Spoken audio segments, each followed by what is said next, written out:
eléyìí náà ni a tún fi balẹ̀ sójúléṣe Radio Sport FM 91.9 tí a wà ní òwúrọ̀ yìí mo mọ̀ pé gbogbo láti tún àwọn òjókòó wa ṣe báyìí abala tí a wà yìí iná ni agbami ṣé gbogbo àwọn ọmọ wa ti jí ṣé gbogbo wọn ti wà lójú fò báyìí agbami tá ti jẹ ẹ̀bùn ńlá wà yìí ẹ̀bùn ti wà nílẹ̀ akí gbogbo àwọn tí wọ́n ràn wá lọ́wọ́ nípa ẹ̀bùn kùránì bẹ́ńlẹ̀ aṣọ àǹkárá tìṣú ń bẹ́lẹ̀ fáwọn ọkùnrin tí ó jẹ àkàrà ń bẹ fáwọn obìnrin kùránì ń bẹ tí á jẹ tí yóò ṣe àǹfààní fáwọn ọmọ wa gbogbo àwọn ọmọ wa tí wọ́n wá ti wá lọ lé kéwú tá à ń kọ́lẹ̀kọ́ lé kéwú tí à ń jẹ́ kí wọ́n lọ lé kéwú yìí àsìkò tá à jẹ́ kí láti mọ̀ ohun táwọn ọmọ yìí ń kọ́ ṣé wọ́n ń kọ́ ṣé wọ́n mọ̀ àsìkò náà ni àwà yìí báwo láṣẹ wá ṣe tí a fi jẹ́ káwọn ọmọ wa kí wọ́n kópa nínú ètò yìí tá a bá débẹ̀ á jẹ́ kí ẹ máa mọ̀ mo ti ní àfàwà àlùbáríkà níkàlẹ̀ mo ti ní àfàwà ìdùnnú àfàwà olóríire wọ́n wà níkàlẹ̀ báyìí àwọn àfàwà Umar Junaid Al-Asiari àwọn náà ni wọ́n bẹ ní ọ̀dọ̀ wa báyìí onímọ̀ ni wọ́n wọ́n ti kéwú lọ́dọ̀ wa ní Togo bí tí wọ́n lọ Nàìjíríà bẹ́ẹ̀ náà ni wọ́n lọ sí ìlú Egypt láti ṣe àfikún ìmọ̀ ó sì wá kí a fẹ́ kí wọ́n wà pẹ̀lú wa lórí ètò yìí fún àwọn ìbéèrè tí àní wọ́n béèrè àmọ́ sálámù sọ pé salamu aleykum wa rahmatulahi wa barakatu. wa aleykum salaam wa rahmatulahi wa barakatu. tí o torí àsìkò tí kò bá wa ṣọ̀rẹ́ ẹ fẹ́ bá wa sọ̀rọ̀ nípa ìrun kíkí ìbéèrè yìí sì dá lórí ìrun kíkí àlùwàlá ṣíṣe ṣùgbọ́n kó tó ti pé àwọn èèyàn bẹ̀rẹ̀ sí máa pè kí ni pàtàkì ìrun kíkí yìí tí a fi lè mọ̀ kó tó ti pé a máa bẹ̀rẹ̀ lórí ẹ̀. bisimilah walhamdulilah thumma salatu wasalamu ala rasulillah sallallahu alayhi wa sallam adáwọ̀pẹ́ fún ọlọ́run àfihàn fún anabi wa muhammad sallallahu alayhi wa sallam a kí gbogbo àwọn aláṣekù ọlọ́run ọba kó bá ṣàlékún ìkẹ́ wọn lálùkìyámà ọbẹ̀ látòrí àwọn òbí wa àtàwọn àlùfáà wa a kí wọn ọlọ́run yóò bá ṣàlékún ìkẹ́ wọn lálùkìyámà àwọn ẹni tí wọ́n kù láyé tá à ń forun wọn sásọ a kí àwọn náà a sì kí àwọn bàbá wa ọba sílé a kí àwọn bàbá wa àwọn tí wọ́n jẹ́ bọ́ba jíròrò àti gbogbo àwọn ẹmẹ̀wà ọba a kí gbogbo wọn pátápátá a sì kí àwọn àfáà wa tí wọ́n jẹ́ olórí fún gbogbo àwọn àlùfáà nílùú Lomé a kí bàbá sílé ọlọ́nkọ́ bá ṣàlékún àlàáfíà wọn a sì kí àwọn imam fún gbogbo Yorùbá pátápátá àti àwọn náìbí wọn a kí wọn sílé a kí gbogbo àwọn ẹni tí wọ́n ń retí kíkí wa ọlọ́run bá kọ́ bá kí kó wá wá o. Àmín. Ramadan tí à ń bẹnu rẹ̀ yìí kọ́lọ́run bá kí kó ṣe ní rọrùn fún wa ká gbà á kí ọlọ́run bá kí ó san wá ní ẹ̀san rẹ̀ lórí ẹ̀ láyé àti lálùkìyámà pẹ̀lú gbólóhùn wípé salamun ala khulafa'ina salamun ala madina min ulama'ina salamun ala alhalina min khulafa'ina wípé gbogbo àwọn ẹni tí wọ́n ti kọjá sálìkìyámà ọlọ́kọ́ bá ṣàlékún kẹ́ wọn. Allahumma àmín. àwọn ẹni tí wọ́n ń bẹ láyé tí wọ́n rọ kiri ká wa tá à ń lo ìmọ̀ wọn ọlọ́run bá kọ́ bá ṣàlékún àánú ọlọ́run bá fún àwọn náà. náà nípa àmìyàt àdá ìsọ̀lát fi waqtiha kí ni pàtàkì kákírun sásìkò ọlọ́run bá ọba àlekèọlá ń sọ fún wa nínú al-Qur'an al-Karim pé wa ma khalaqtul jinna wal insa illa liya'budun wípé òun ò dá àwọn ẹ̀dẹ́ ènìyàn àti gbogbo àwọn àlìjànú òun ò dá wa lásán nítorí kálíbà mọ́ sí òun ọlọ́run ọba ní. níbòmíì ọlọ́run ọba àlekèọlá ó tún wá pàtàkì ọ̀rọ̀ yìí pé fa khalafa min ba'dihim khalfun adaa'u s-salata wattaba'u sh-shahawat fasawfa yalqawna ghayya wípé tó bá yá àwọn kan wọ́n ń bọ̀ wá rólé fún àwọn kan tó jẹ́ yí pé wọn ò ní máa kírun déédéé mọ́ wọ́n wàá máa tẹ̀lé ìfẹ́nú wọn fasawfa yalqawna ghayya ipe irú àwọn ẹni tí wọ́n fẹ́ máa wá máa ṣe irú àwọn iṣẹ́ báyìí ipe inú náà gàyà lọ́lọ́wọ́n ọba yóò dà wọ́n sí tí ó fi fà wọ́n létí kí ọ̀rọ̀ èmi àti ẹ̀yin kó má bá wàá jẹ́ bẹ́ẹ̀ kó má bá bọ́ sí ẹni tó wọnú náà gàyà àbí tó bọ́ sí etí náà gàyà yìí nítorí ìdí eléyìí ni a fi ń pera wa sákèésí kí a mójútó àwọn ọmọ wa kí a mójútó àwọn ọmọ wa wọ́n ní láti kékeré ni ìmàlẹ́ tí ń kọ́ ọmọ rẹ̀ lásọ̀ aṣọ ni wọ́n pè tọ́jọ́ àmọ́ nísìn ẹ̀sìn ni o ẹ̀sìn yìí tá a bá kọ́ ọmọ wa òun ni yóò jẹ́ kí a ní ìgbádùn láyé àti nínú sàárè àti lálìkìyàmọ̀ nítorí pé Ànábì wa Muhammad sallallahu alayhi wa sallam ó ní múru awladakum bis-salat wa hum fi sab' wípé ẹ pa àwọn ọmọ yín láṣẹ wípé kán máa kírun láti gbà tẹ́ bá ti ń sẹ́ ẹ bọ̀ tẹ́ bá ti dé bíi ọdún méje báyìí wọ́n ti gbọ́dọ̀ mọ̀ọ́rún kí ó ní wadribu alayha bil ashr wípé tá bá pé ọmọ ọdún mẹ́wàá tí wọ́n bá máa kí irun yìí wípé kẹ́ ẹ máa nà wọ́n nítorí irun tí wọ́n kí Ànábì ló pàṣẹ báwọn sallallahu alayhi wa sallam nítorí kọ́mọ́ bá yíwọ́ tí wọ́n bá dàgbà nítorí rẹ̀ Ànábì sallam ó fi pè wá sákèsí ó fi pè wá sí àkèsí ó ní wafarriqu baynahum fil madaji' wípé ká sì yà wọ́n sọ́tọ̀ nípa tí àwọn ọmọ bá jẹ́ ọkùnrin àti obìnrin ká má máa sùn papọ̀ lórí bẹ́ẹ̀dì kan náà lórí ibùsùn kan náà.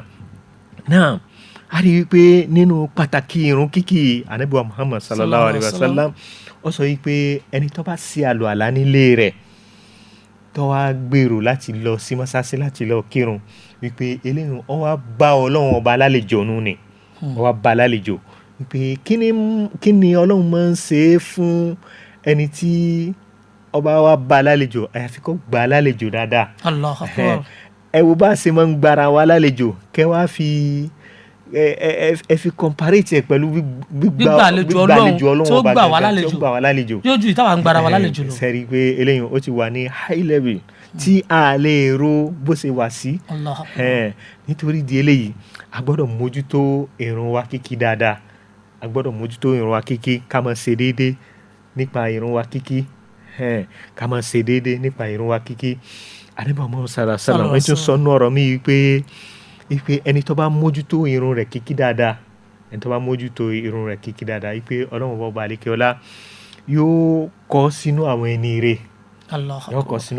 rẹ̀ wípé nínú ẹgbàá ọ̀rọ̀ mi wípé ẹni tó bá mójútó ìrun rẹ̀ kíkí fún 40 ọjọ́ tí kò já nínú jama wípé Ọlọ́run bá yóò ṣe nǹkan méjì fún Ọlọ́run pa orúkọ rẹ̀ rẹ́ nínú àwọn mùnáfíkí Ọlọ́run sì pa orúkọ rẹ̀ rẹ́ nínú ọmọ náà. Allahu Akbar. ìdí ni tí ó fi yẹ kí a mójútó ìrun wa ká sì máa kọ́ àwọn ọmọ wa kí ó lè bàa jẹ́ ní tí yóò ṣe wá lẹ́mìí lẹ́yìn ìgbà tá a bá sí láyé mọ́ nítorí pé ìsẹ̀mí inú sáré òun ni kéèyàn ó fi ọmọ rẹ̀ lẹ̀ tí ọmọ ṣàdúà fún ọmọ téèyàn bá kọ́ lẹ́sìn bó ló ṣe fẹ́ rántí àti ṣàdúà fún òbí ẹ̀. Allahu Akbar. kọ́nà ọba kó sí àánú wa kó síjú àánú wò wá kó gbàdúrà wa. tó òun náà ni ti gbọ́ níwọ̀nba ó ní kí a máa kírun déédéé ó ṣe pàtàkì ká sì fi kọ́ àwọn ọmọ wa. ní báyìí ojú òkú wa ti wá sílẹ̀ báyìí tí àwọn ọmọ máa gbè tí wọ́n sì máa jẹ ẹ̀bùn ẹ máa mú nọ́mbà tẹ́ bá ti mú nọ́mbà lọ́dọ̀ àwọn àfa wa wọ́n máa béèrè lọ́wọ́ yín tẹ́ bá ti gbà á pẹ̀lú ògo Ọlọ́run á sì máa sọ ẹ̀bùn tí ẹ bá gbà fún yín ẹ pè wá lórí 92036031 97242626 náà ní ojú òpó 97 24 26 26 92 03 60 31 ẹ sì lè pè wá lórí 9007 6361 ẹ ní àǹfààní láti pè wá ẹ má jẹ́ kí ẹ̀rù bà wá ta ni àkọ́kọ́ tí ó kọ́kọ́ pè wá ti ìbéèrè tí wọ́n fẹ́ béèrè lórí ìrun kíkí náà ní kì í ṣe ìbéèrè tó le àwọn ọmọ wa tí wọ́n lọ lé kéwú adẹ́ni àkọ́kọ́ tí wọ́n ń pè wá lójú òpó Sport FM alo. Salamu alaikum. Wa alaikum salam. ẹ kó lẹ́gbẹ̀ẹ́ rédíò yìí kálẹ̀ gbẹ̀rẹ̀ wa ẹ kó lẹ́gbẹ̀ẹ́ rédíò yìí kí ló kọ ibi lẹ́sìn pé wá. Tí orúkọ mi ni Mohammed láti bo nu. Láti bo. Sangira. Láti Sangira ẹ kò Mohammed láti Sangira ẹ kò lẹ́gbẹ̀ẹ́ rédíò dáadáa ẹ máa gbọ́ ohun táwọn àjọ ń sọ lórí portable ẹ bá gbọ́ ti rédíò mọ́ ẹ kò lẹ́gbẹ̀ẹ́ tó Mohammed láti Sangira nọ́mbà wo ló fẹ́ mú nọ́mbà wo ló mú nọ́mbà kí ló nọ́mbà 10. nọ́mbà 10 bisimilayi fa Mohammed kò lẹ́gbẹ̀ẹ́ rédíò. Nọ́mbà 10 tí kí ni àdúrà tí a bá kọ́kọ́ ṣe Allahu Akbar tá a bá wọ inú oorun tá a gbé kábàrà alákọ̀ọ́kọ́ takbira lè ram alákọ̀ọ́kọ́ àbí. kí ni àdúrà tá a kọ́kọ́ ṣe ká tó bẹ̀rẹ̀ Fatiha. Mohammed Naam. ṣé o ti gbọ́ ìbéèrè náà. Naam. bisimilayi o ti gbọ́. Àdúrà ni. Subhanaka Allahumma bihamdik. Wa tabaraka asmuk. ẹ parí rẹ̀ kéèyàn kú. Wala ilaha ghayruk. Ofo sata kan. wọ́n ló fo sàtà kan. Wa ta'ala jadduk. Wa ta'ala jadduk tó wọ́n àfáàdó gbà báwọn ó dà kí la fún Allahu Akbar kí la fún Mohammed nísìn Mohammed pé ìwọ tẹ̀lé kọ́kọ́ pé o gbìyànjú ó gba tìṣù kan àti Kùránì kan lọ́dọ̀ wa inshallah. Allahu Akbar. tó ẹ ṣeun tó Mohammed ó gba ohun tá a ṣe ní ká kọ́ àwọn ọmọ wa lẹ́sìn ohun tó mọ ìrora ka ọ̀pọ̀lọpọ̀ náà àwọn àgbàlagbà láàmọ́ o àwọn àǹfààní lè jẹ́ fún wa alẹ́ lómi tí wọ́n pè wá spoil fún malo hello àwọn tí kò lójú òpó 92 03 60 31 97 24 26 26 hello. wa aleykum salaam kí ló kọ́ bẹ́lẹ̀ sí pé wá. Afáwálé láti Àìdógúnmẹ̀. Afáwálé láti Àìdógúnmẹ̀. láti Àìdógúnmẹ̀ tó afáwọ ọmọ bisimilayi nọ́mbà wo lẹ mú. Number 12. Number 12 tó. ok Number 12 ń bi wá léèrè yìí pé kí la máa ń wí tá a bá fẹ́ gbórí kò ní inú rúkú ká sọ pé atẹ kọ́kọ́rọ́ ìyẹn rúkú nìyẹn lórí irun tá a bá fẹ́ gbórí kò ní orí rúkú àdúrà wo la máa ń wí. Amadan kesiran. Amadan sukuran. Umbaraka fi'i. Ó kù díẹ̀ o. Ó kù díẹ̀. Ó kù díẹ̀. Afáwálé ẹ gbà ó ṣe padà wá. Amadan kesiran. Umbaraka fi'i. Kó tó di pa wí eléyìí àkọ́kọ́ mọ́ wí nǹkan kan náà. Rabbana wa lakal hamd. Kó tó di pa wí eléyìí ńkọ́ àkọ́kọ́ mọ́ wí nǹkan kan náà tá kọ́kọ́ wí ká tó gbórí kò ní bí rúkú lẹ́ẹ̀kan náà. Sami Allahu liman hamda. Wọ́n ti là fún yín ẹ gbà lẹ́ẹ̀kan náà ó dáa ẹ gba Kùránì kan lọ́dọ̀ wa Afáwálé ẹ gba Kùránì kan lọ́dọ̀ wa ṣẹ́ gbọ́. tó ẹ ṣeun ẹ ti ẹ gbìyànjú alẹ́ mi tó tún pè wá Sport FM hello. Hello salaam aleykum. Ẹ̀mí Umar láti bo. láti Sagbado. No, ẹ yá mú nọ́mbà. Number 2. Number 2. Number 2 ń bi wá léèrè yìí pé tá a bá jáde ní inú ilé yàgbẹ́ àbí ilé wẹ̀ àdúrà wo la máa ń ṣe. Kufranaka. Allahu Akbar. Allahu Akbar. ọmọ yìí try Umar Naam. ìwọ náà gba tìṣù kan àti Kùránì kan. Allahu Akbar. tó ẹ ṣeun àwọn ẹ̀bùn tí wọ́n fún wa yìí wọ́n dékèlé tí wọ́n fẹ́ dè mọ́lẹ̀ wọ́n náà fún àwọn ọmọ wa ni bẹ́ẹ̀ bá sì lè gba owó ẹ̀ tán ẹni tó fún wa náà inú ẹ̀ ó dùn pé ẹ̀bùn làwọn ọmọ ń jẹ báyìí ìbéèrè tí wọ́n ń béèrè láwọn ọmọ yìí ìbéèrè tẹ́gbọ̀lagbà mi ò lè dáhùn ni o mo tún lè mi tí wọ́n tún pè mí Sport FM hello. Wa aleykum salaam aleykum lóko tí ń pè wá. láti Basaj. láti Basaj kí ló kọ yín. Abdul Qahhar. Qahhar. So mú nọ́mbà kí ló mú. Number 6. So bismillah fa.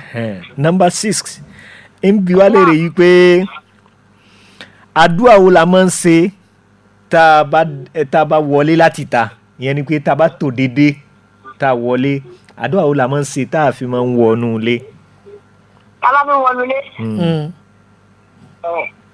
Bismillahi walajna wa bismillahi kharajna wa ala Allahi tawakkalna rabbina assalamu alaikum. Masha Allah. Allahu Akbar. ọmọ ìwú lórí pọ̀. Kódà Abdul ó gbìyànjú ó gbà tán. Abdul Qahhar ẹ̀wọ̀n náà gba ọkùnrin ní àbí ọkùnrin ó gba tìṣù kan àti Al-Qur'an. Bí bá tún ní nǹkan mi bá tún kí n fi kú fún ọ toró gbìyànjú pọ̀. Nǹkan díẹ̀ tí mo fẹ́ ṣàlàyé lórí rẹ̀ ó ní pé tá a bá wí àdúrà yìí tán láwa sálámọ̀.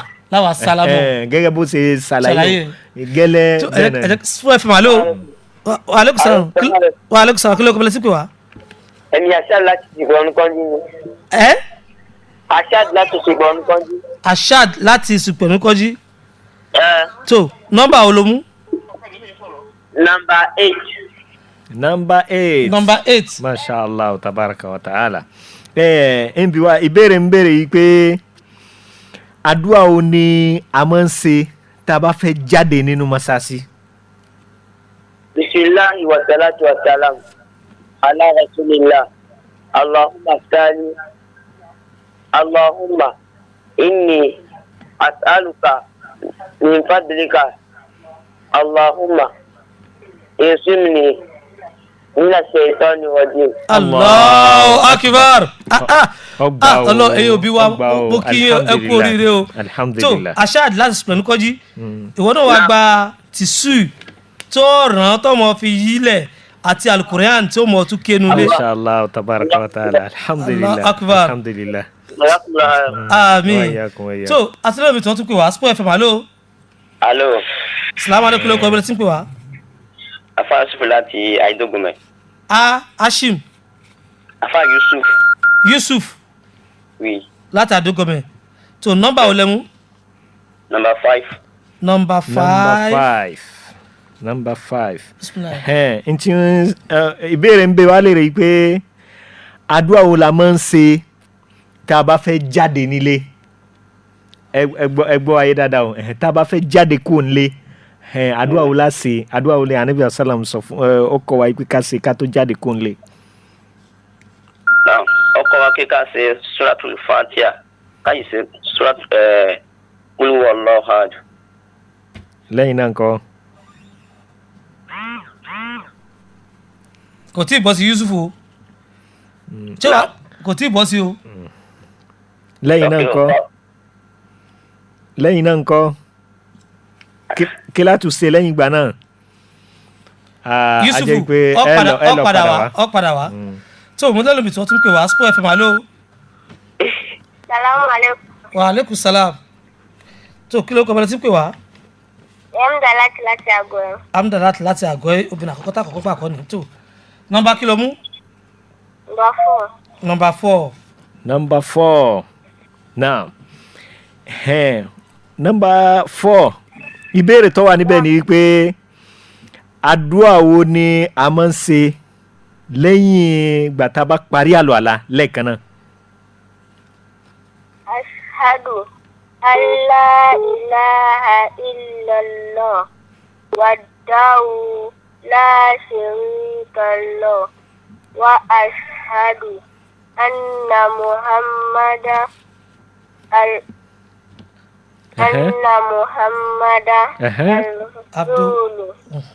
abduhu wa rasuluhu. Masha Allah tabaraka. Ó gbìyànjú ìwọ náà gba àǹkárá kan àti Kùránì kan lójú iṣẹ́ Sport FM. Ẹ ṣé o. Ọlọ́run ló ṣe wọn. Iṣẹ́ mama lọ́jọ́ Allahu Akbar. Masha Allah tabaraka wa ta'ala. àti lọ́lọ́mi tí wọ́n tún pè wá. Wa aleykum salaam. Sport FM alo. Alo.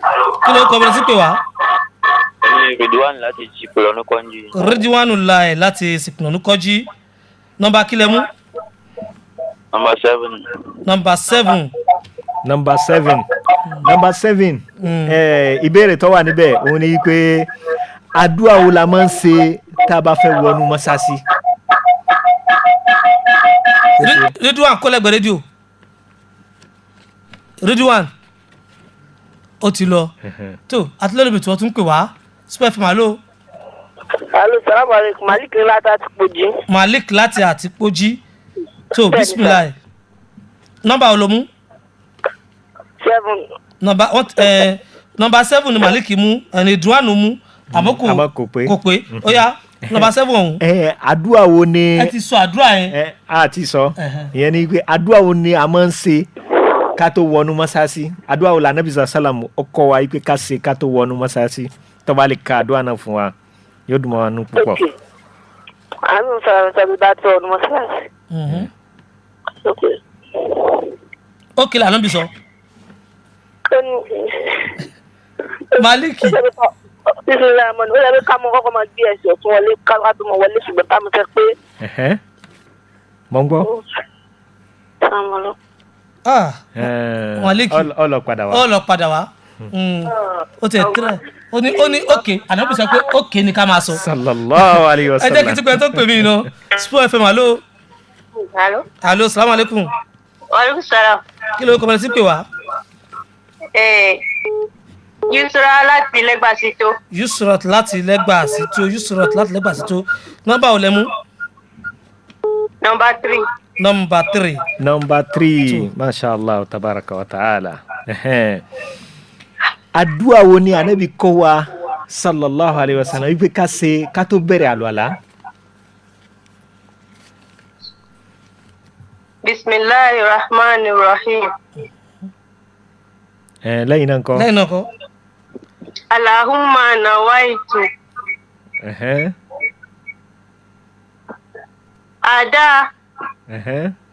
Ada faridati. Wudu.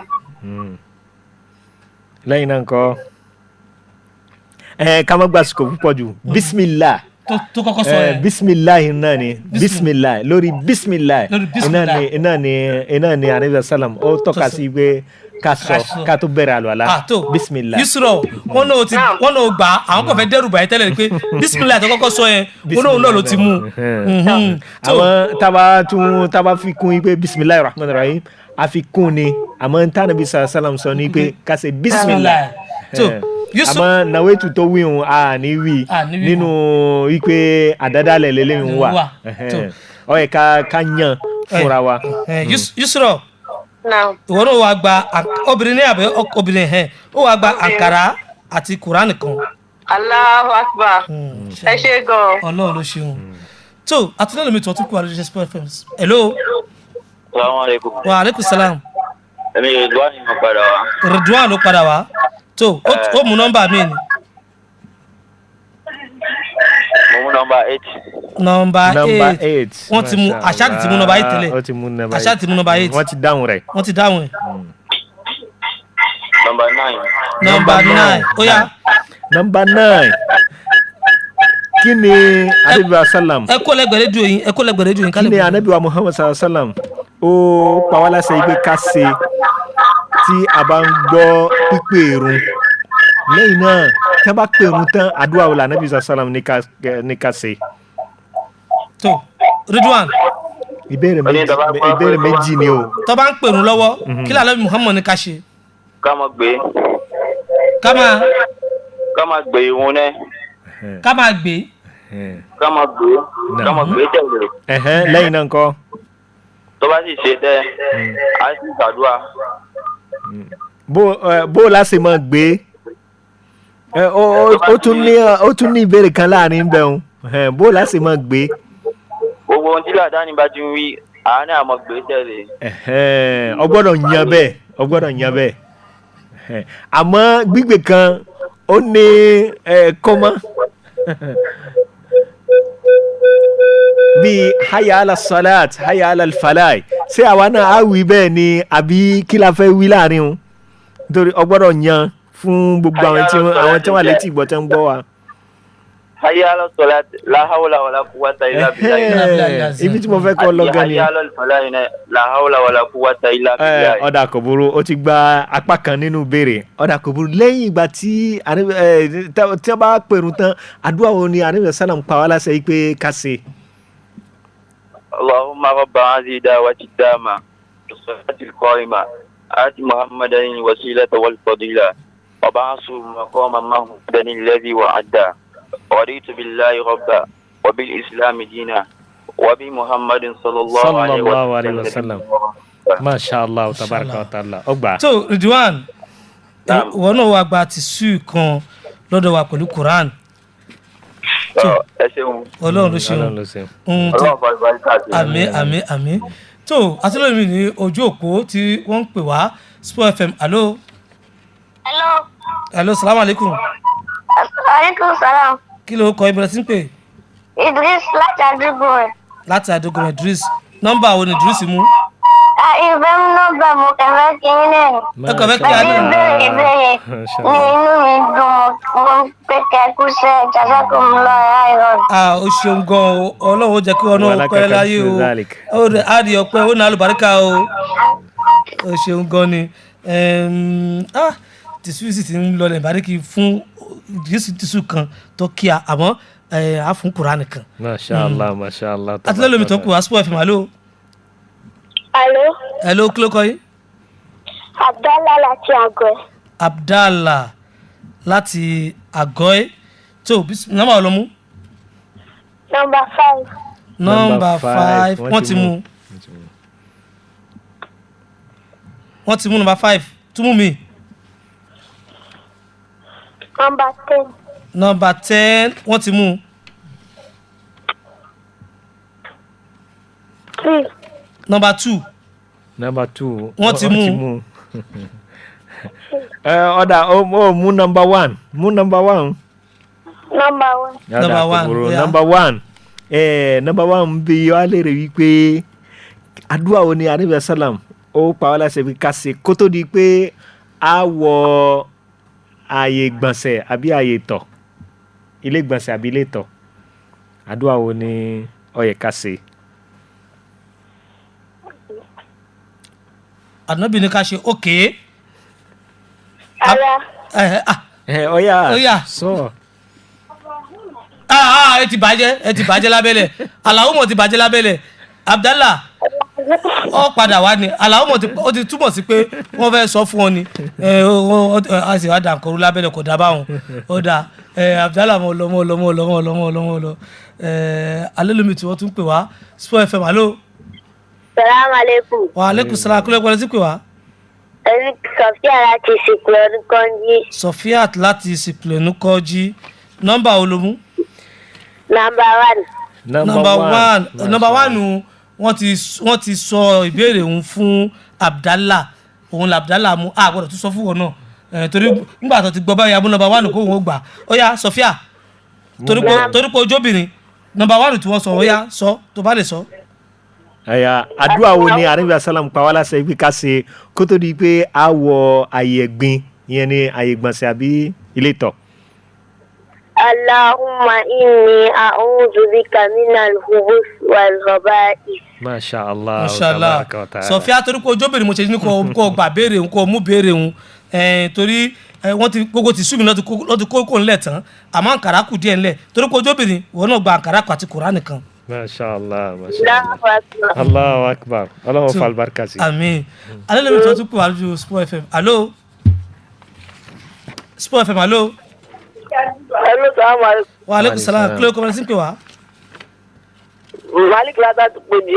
Malik láti Àtìpójì ó ti pè lẹ́ẹ̀kan. Ẹ̀rọ ìrẹ́ bẹ́ẹ̀ kí n padà wá. Ẹ̀mí kí n kọ́ wọ́n kọ́ ní wọ́n ti pè lẹ́ẹ̀kan ni. Ó yá nọ́mbà olùtúfọ́ afẹ́ mú nìsí. Okay, number 6. Wọ́n ti mú. Number 6. Wọ́n ti mú. Number 9. Number 9. Ridwan ti mú. Okay, number olówó àlẹ́ gbà. Ok, ayẹ́ kí mo ti gbá tiẹ̀ ẹrú ọba ẹ bàbá ẹ bá fún nọ́mbà tó bá wà nílẹ̀. Ọ̀dà kò burú nọ́mbà tó wà nílẹ̀ nísìnyí òun ni number 5. Okay. number 5 ń sọ fún wa yìí pé àdúrà wo ni àníwá sálàmù sọ yìí pé ó pa wá láṣẹ pé ká ṣe ká tó kúrò nílé. ká tó kó nílé bẹ́ẹ̀ ká máa ṣe. àwọn kálítì ọlọ́lá wà láwùlá wà lákùúwàtà ilà bìlà. àmọ́ ibì kan ló ti bẹ̀rẹ̀ o ọkàn já láàrin ni ó wí. ok tún ni Maliki má ṣe báyìí ó gbìyànjú. ó náà ní. àmọ́ níbo ló ti bẹ̀rẹ̀ níbo ni àdúrà yẹn ti bẹ̀rẹ̀ nǹkan kan tí gbogbo wa máa fi ń bẹ̀rẹ̀. ẹ ti sọ yìí Maliki. أعوذ بالله من الشيطان الرجيم بسم الله الرحمن الرحيم توكلت على الله ولا حول ولا قوة إلا بالله العلي العظيم. ó tún kù àdúrà kan lẹ́yìn rẹ̀. Maliki. ẹ jẹ́ wí. wọ́n dà á láàmú àwọn èèyàn pẹ̀lú ojú òkúlókè lọ́hùn ohun tá a ṣe ni pé ń fọ́ ní Kùránì kan tó tẹ́ ẹ lọ́rùn. Masha Allah Masha Allah. Masha ọ̀dà kò burú fún kí kó lè bá kárí kí àǹfààní ẹ̀ ó lè bá kárí ẹja wí àdúrà yìí fún wa òun ni pé anabi sallam ní ká sọ wípé bismillah tawakkaltu ala Allah a ní complete bismillah yẹn a kan sọ pé bismillah tawakkaltu ala Allah wala hawla wala quwwata illa billah a wá sí àdúrà lẹ́yìn rẹ̀ wípé allahumma inni a'udhu bika an adilla aw udilla aw azilla aw uzilla أو أظلم أو أظلم أو أجهل أو أجهل عليه. الله أكبر kódà Maliki nǹkan lálọ́kìbọ̀ lọ́rùn yìí Sport FM hello. hello. wa aleykum salaam kí ló kọ́ bẹ́ẹ̀ tí pè wá. èmi Ikram lọ. Ikram. Ikram láti Adamavo. Ikram láti nọ́mbà olómú. 6. nọ́mbà 6 wọ́n ti mú 11 bẹ́ẹ̀nbẹ́ 12 bẹ́ẹ̀nbẹ́ lọ bẹ́ẹ̀. mélòó kù. mélòó kù. ṣé kò fún ẹ ní ìtọ́ bá wù ẹ́. 11. ẹ fún ní nọ́mbà 11. ó ní àdúrà wo la máa ń ṣe tá a bá wà lórí rúkú tá a bá tẹ kọ́kọ́rọ́ lórí irun àdúrà wo la máa ń ṣe níbẹ̀ kí la máa ń wí. subhana rabbil azim. wí dáadáa káwọn èèyàn gbọ́. subhana rabbil azim. ìgbà mẹ́ta. ìgbà mẹ́ta a sì lè ṣe ní ìgbà mélòó. ìgbà mẹ́ta. ṣé ìgbà mẹ́ta péré náà la gbọ́dọ̀ ṣe. ọ̀dà kò burú. ngbà tí kọ́kọ́rọ́ kékeré kan sì wà ń bẹ̀ Ikram òun náà wàá gba odidi Kùránì kan. Masha Allah Masha Allah. wàá gba odidi Kùránì kan. kò tíráyì àbọ̀ orí ẹ̀rùn ló jẹ́ kó gba tìbítì ó gbìyànjú. Sport FM àti lólómi lójú òkú tí wọ́n tún pè wá 9203603197242626 Sport FM hello. hello. naam salaam aleykum. wa aleykum salaam. afa Yusuf ló padà wá. afa Yusufu ló padà wá tó nọ́mbà 5 lẹ́ẹ̀kan tó náà. ọ̀dà kò burú mú nọ́mbà. nọ́mbà 5 yẹn ni mo fẹ́ dáhùn àbí. wọ́n ti dáhùn rẹ̀. mo mú nọ́mbà 6. nọ́mbà 6 wọ́n ti dáhùn yín náà. wọ́n ti dáhùn nọ́mbà 7 wọ́n ti dáhùn. mú láti 13. ok mo mú nọ́mbà 13. nọ́mbà 13 ọ̀dà kò burú kí ni a máa ń wí tá a bá forí kalẹ̀ lórí irun. subhana rabbiyal a'la faghfirli. subhana rabbiyal a'la wí dáadáa tún wí. subhana rabbiyal a'la faghfirli. ó kù kankan níbẹ̀ o. ọwọ́ tẹ̀ ti bà wá lẹ́yìn torí ẹ̀ ló mo ṣe gbé àwọn àfáwà láti má sí àríwá bí torí pé ohun táwọn kọ́ ń bí ó ti yàtọ̀ ohun tó jẹ́ original Egypt ni wọ́n ti kọ́ tó. ọtún sẹ́kùn bẹ́ẹ̀ ni. wọ́n ló tún kún kẹ́kẹ́. ó kún kẹ́kẹ́. ẹ rán mi létí. Allah akbar tó bàbá. mélòó ọ̀dà kò burú mélòó la gbọ́dọ̀ wí. a lè wí lẹ́ẹ̀mẹ́ta tàbí ní ẹ̀ẹ̀méje. àbílẹ̀ mélòó. ẹ̀ẹ̀méje 7 times. àbílẹ̀ mélòó tún ẹ̀. ẹ̀ẹ̀méje. ọ̀dà kò burú ọlọ́run ọ̀ràn wá sí ó bọ̀ wá láṣìírí. fún kí ó lè bá kárí àbí kí àǹfààní ó lè bá kárí subhana rabbiyal a'la lẹ́ẹ̀mẹ́ta àbí lẹ́ẹ̀méje àbí lẹ́ẹ̀mọ́kànlá lẹ́yìn tá a bá wí eléyìí tán a wá ṣe àdúrà tí a bá ń fẹ́ a wá ṣe àdúrà tí a bá ń fẹ́ nítorí pé Ànábì Muhammad sallallahu alaihi wasallam ó sọ wípé akrab ma yakunu al-abd ila Allah inda sujud wípé àsìkò tí ẹ̀dá alára àsìkò tí wọ́n ń súnmọ́ Ọlọ́run bá jù òun ni àsìkò tó bá wà ní ìforíkalẹ̀ nítorí délé yìí ká béèrè ń tàn fẹ́ lọ́dọ̀ Ọlọ́run bá lórí irun wa. Allahu Akbar. àmọ́ a gbọ́dọ̀ ké Kùránì o wọ́n yẹ ké Kùránì lórí. ká béèrè ń tàn fẹ́ ká tọrọ ń tàn fẹ́ ń bẹ̀. ká tọrọ ń tàn fẹ́ ń bẹ̀. fáwa Yusuf àbí. ìwọ náà ó wàá gba Kùránì kan. ó gbìyànjú tó. a sì lè wí gbólóhùn subuhu kudusu rabbul malaikatu war ruh. ẹ fọ ní tìṣú.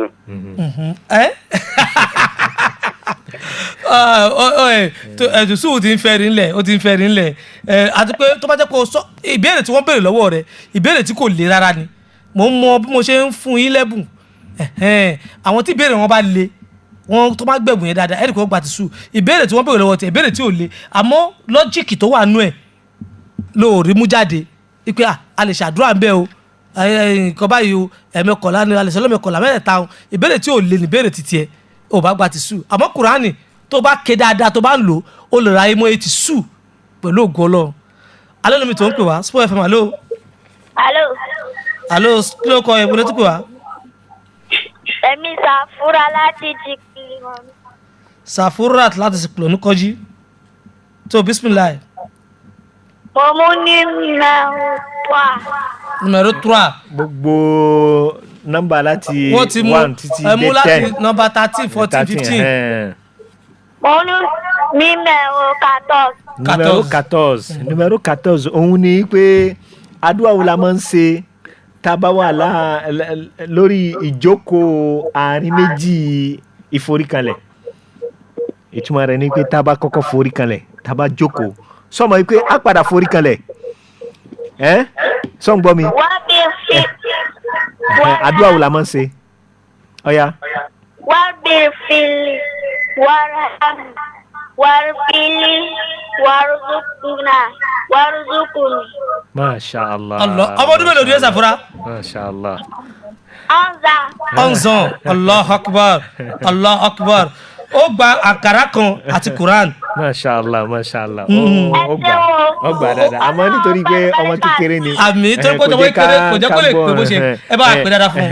n ta ma wí òun ni pé Rabbi ghfirli awilẹ̀ méjì àwa sọ pé Allahumma ghfirli warhamni wahdini wajburni wa'afini warzuqni warfa'ni tó òun náà lè ti gbọ́ yẹn àǹfààní ńlá ilé ìjẹ́ fún yín Sport FM alo Ọlọ́run ló ṣeun o. gbogbo àwọn àdúrà yìí àdúrà tí ó ní kìmínú ni tí ó sì ní ìtumọ̀ rẹ̀. salamu aleykum. wa aleykum salam. kí ló kọ́ bẹ̀rẹ̀ sí pé wá. Islamiyya láti Adógọmẹ̀ tó Islamiyya mú nọ́mbà. Nọ́mbà.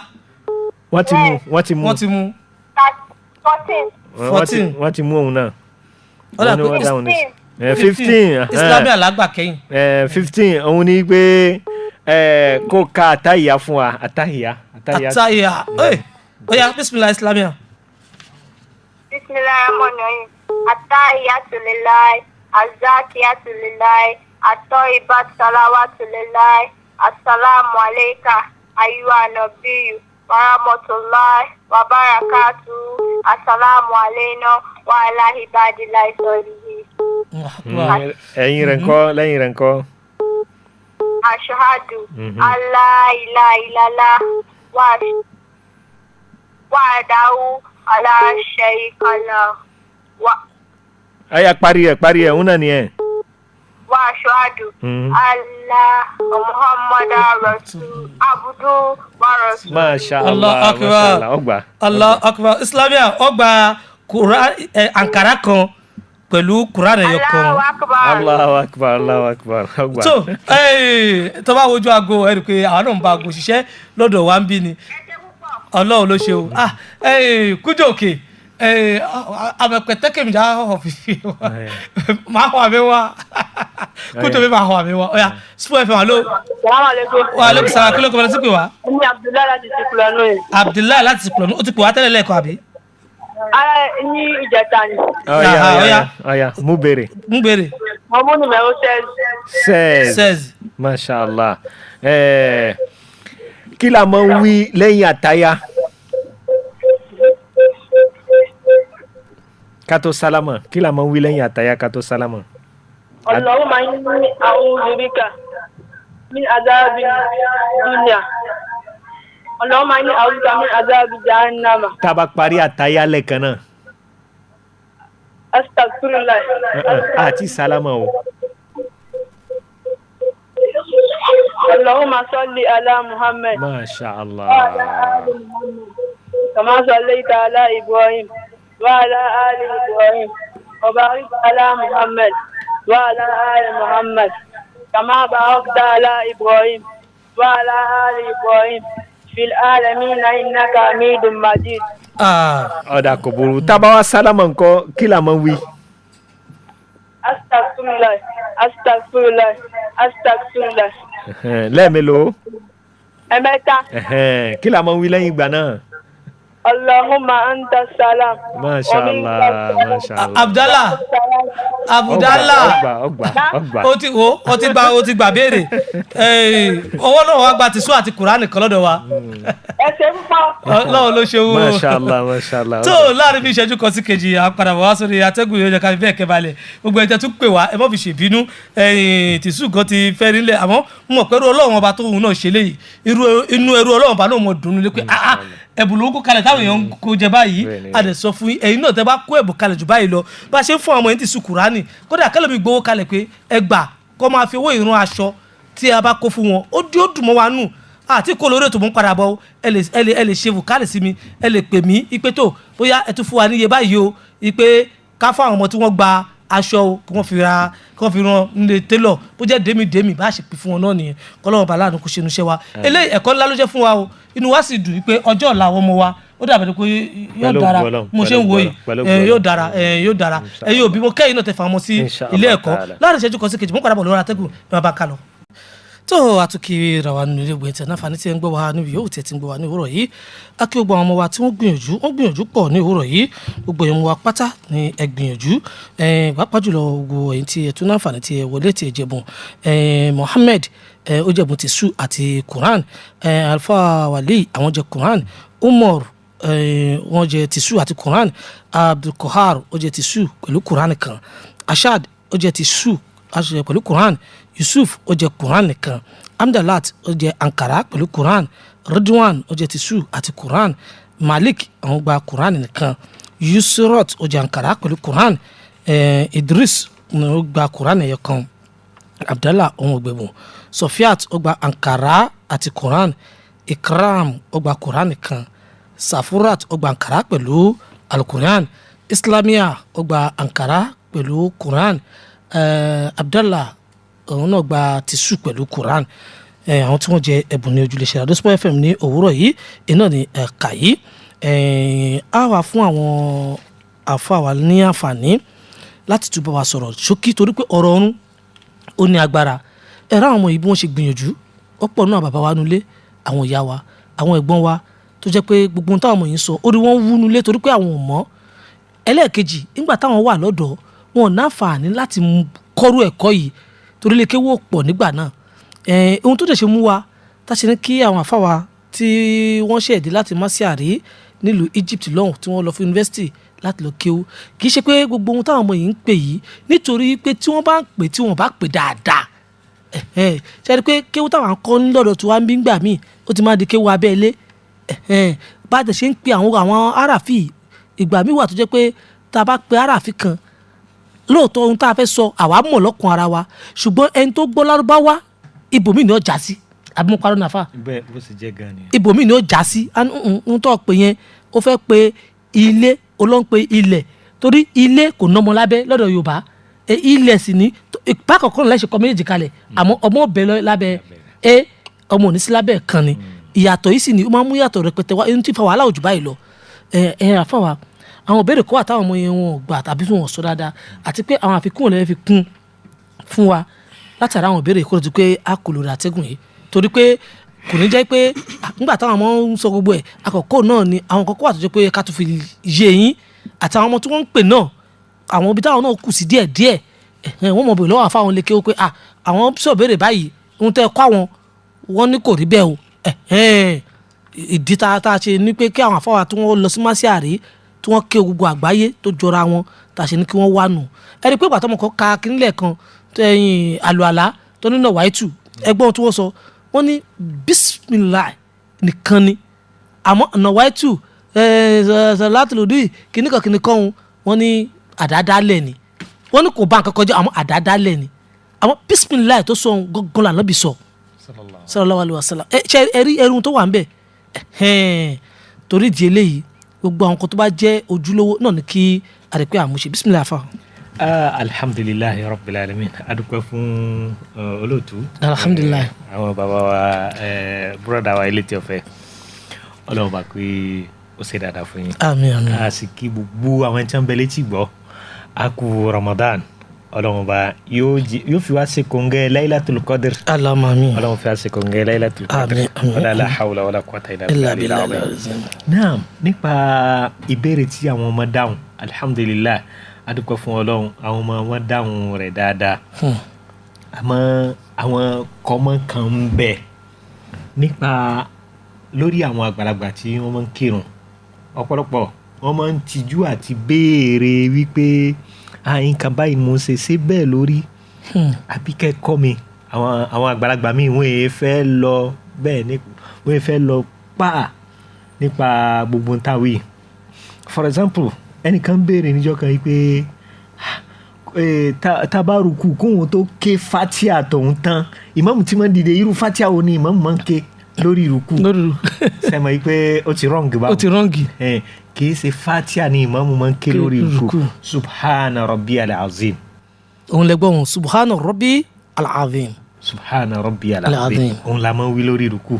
bẹ́ẹ̀ náà ni tá a bá fẹ́ gbórí kù níbi ìrùkù sami Allahu liman hamida òun la fi dìde kó lórí ìrùkù á wí kú lórí ikú dìde ni tá a bá wà nàró tán láwa wí rabbana walakal hamd kó tó di pé àwa wí àdúrà tá a máa ń ṣe lẹ́yìn rẹ̀ yìí pé hamdan kathiran tayyiban mubarakan fi kó tó di pé a ṣe Allahu akbar lọ sí ìforíkanlẹ̀ ẹ wá rí àwọn tí wọ́n máa ń kánjú kírun kó tó sẹ́mi Allahu liman hamida òun ni ó fi lọ sí. lílẹ̀ sẹ́mi Allahu liman hamida òun lọ lẹ́ẹ̀kan náà. lẹ́ẹ̀kan náà ṣé irun dúró déédéé báwọn. Allahu akbar. irun dúró déédéé àrígbé nínú tí máa ń jẹ́ kí irun ó dáa òun ni atma'nin yẹn ni pé a gbọ́dọ̀ máa ṣe gbogbo tá à ń ṣe lórí irun pẹ̀lú ìfọkànbalẹ̀ nítorí pé agbami irun ó fẹ̀ gan-an a ní ká fi eléyìí wọlé ni nítorí pé n tí ọ̀pọ̀lọpọ̀ wa ń ṣe tí a máa ṣe dáadáa tí irun wa kò fi máa dúró déédéé òun ni ètò tí ẹmẹ́nubà láàárọ̀ ètò jẹ́ pé ètò ńlá gan ni nítorí pé Ọlọ́run bá gan lọ sọ bẹ́ẹ̀ ó ní ista'inu bis-sabri was-salah wa innaha lakabiratun illa 'ala al-khashi'in Ọlọ́run bá balẹ̀ kí ọlá ó ní ká wá ìrànlọ́wọ́ lọ́dọ̀ òun Ọlọ́run pẹ̀lú sùúrù àti ìrun kíkí nítorí pé irun kíkí òun ni Ọlọ́run ní lákàbíyèrà ike ó tóbi gan irun kíkí òun ó tóbi gan wá ní àwọn tá ní irun kíkí máa ń rọrùn fún wọn ní al-khashi'un àwọn tí wọ́n ń páyà Ọlọ́run wọn ní irun kíkí máa ń rọrùn fún òun ní kì í wúwo lára wọn láti pé kí wọ́n kírun Ànábì Muhammad sallam ẹ máa ń sọ fún Bilal wípé ìyẹn ni apẹ̀rún Ànábì wípé arihna bi wípé jẹ́ ká free pẹ̀lú wípé pẹ̀rún fún wa ká kírun. nítorí pé Ànábì sallam ó ní ja'ala Allahu qurrata ayni fi salah wípé ìtútù ojú èmi ànábì sallam Ọlọ́run fi sínú ìrun kíkí ni Ọlọ́run fi ìtútù ojú èmi ànábì sallam Ọlọ́run fi sínú ìrun kíkí ntí ìrun kíkí ó fi ṣe pàtàkì púpọ̀ jù ní tí ó yẹ kí a mójútó ká sì béèrè nípa rẹ̀ nítorí pé bíbéèrè òun ni kọ́kọ́rọ́ mímọ̀. tó ẹ bá wa ṣe àdúrà láàrin ìṣẹ́jú kan péré àsìkò náà ò sí mú láàrin ìṣẹ́jú kan bá ṣàdúrà. Ọlọ́run bá kó ṣàánú wa kó gbàdúrà wa àdúrà tí a fẹ́ ṣe òun náà ni àdúrà tí Ànábì sallam tí ọkọ wa pé ká máa ṣe lásìkò yìí ọkọ ìyá ńlá wa Nana Aisha radiyallahu anha Aisha béèrè yìí pé tí mo bá di àsìkò Laylatul Qadr tọ́lọ́n bá sọ mi di àsìkò náà àdúrà wo ni kí n máa ṣe òun ni pé Allahumma Ọlọ́run o innaka afu ìwọ ni Ọlọ́run ọba aláforíjìn tuhibbul afwa ọmọ fẹ́ràn àti foríjìn ẹ̀dá fáfá ni Ọlọ́run foríjìn mi ẹ̀tọ́nà bàbá foríjìn yóò sínà oore fún yóò sì fún ní àlìjánà Ọlọ́run bá kó fi àlìjánà ta gbogbo wa pátápátá lọ́rẹ́ o. àmín tó akí àwọn afọwà Sheikh Umar Junaid Al-Azhari tí wọ́n gbé wa rìnrìn àjò lórí àwọn ìbéèrè lọ́kọ̀ọ́jọ̀kan a sì kí ẹrù Ọlọ́run ọba tí wọ́n fún wa ní àwọn ẹ̀bùn lọ́kọ̀ọ́jọ̀kan tí náà ọmọ wa dùn tí wọ́n sì jẹ́ ẹ̀bùn ti sú gbogbo ẹ̀ náà ni wọ́n ṣe ẹ̀rí wọ́n ṣe ń gbà wọ́n fún wọn náà ni a fẹ́ dè mọ́lé ká fún àwọn ọmọ kí ni wọ́n dùn káwọn náà bù sára ń jọ ọdún kí ni wọ́n tún wá dùn láti lọ kéwù sí pé àṣé kí ni tí mo fi ń ṣeré tí wọ́n kọ́ wọn lé kó ta fi rẹ́ ni àṣé oore wà ń bẹ àṣé ẹ ti bẹ̀rẹ̀ sí jẹun Kùránì nù o ẹ̀yọ́ ọmọ ẹ ti ń jẹun Kùránì nù o bó ṣe rí náà nù pẹ̀lú ògo Ọlọ́run tó bá tún di ní ọ̀la ètò ọ̀la òun ẹ jẹ́ kí gbogbo wa lọ ra káàdì sínú pọ̀táàbù wa wàláì ó ṣe kókó ṣe pàtàkì ẹ lọ ra káàdì sínú pọ̀táàbù yín lọ́la torí pé ó yẹ ká bọ́ kó nukun wàhálà tó wà nù ayé báwo la ṣe fẹ́ bọ́ kó nù ẹ̀ tó bá dọ̀la àmọ̀ náfààní láti mọ̀ yún